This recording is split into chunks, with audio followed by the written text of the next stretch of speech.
Suraxanı Gəmi Muzeyində Azərbaycan International Robotics Olimpiyadının qala gecəsi keçirildi. Aerotexnologiya sayəsində istedadlı gəncləri bir araya gətirən və onların müxtəlif kateqoriyalar üzrə yarışmasına imkan yaradan möhtəşəm bir çempionatdır. Bu yarış ADA Universitetində keçiriləcək və 150 komanda iştirak edəcək. Cəmi 5 il bundan əvvəl Bakının Balaxanı kəndində açılmış kiçik bir tədris mərkəzinin bugün beynəlxalq yarışa ev sahibliyi etməsi çox qürur vericidir.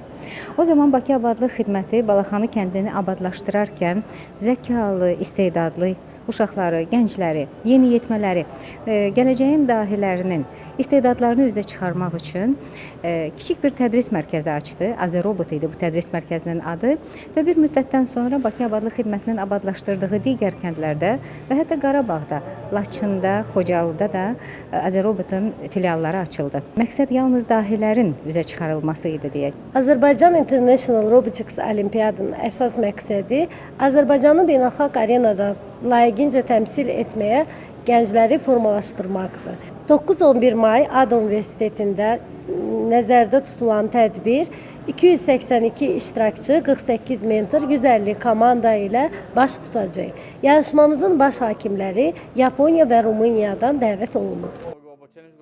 Mənim adım Adriandır.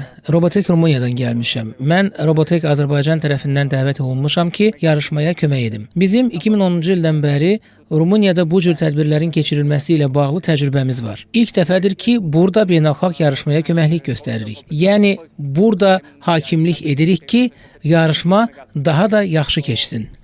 Qeyd edək ki, yarışın hakimləri Mega Sumo kateqoriyasının hakimləri, Yaponiyanın All Japan Robo Sumo Tournament yarışının nümayəndələri, Mini Sumo kateqoriyasının hakimləri isə Rumıniyanın Robo Challenge yarışmasının nümayəndələri olacaq. Mega Sumo və Mini Sumo kateqoriyasının qalibləri Gənclər və İdman Nazirliyinin dəstəyi ilə Yaponiyada keçirilən All Japan Robo Sumo Tournament yarışında təmsil edəcək.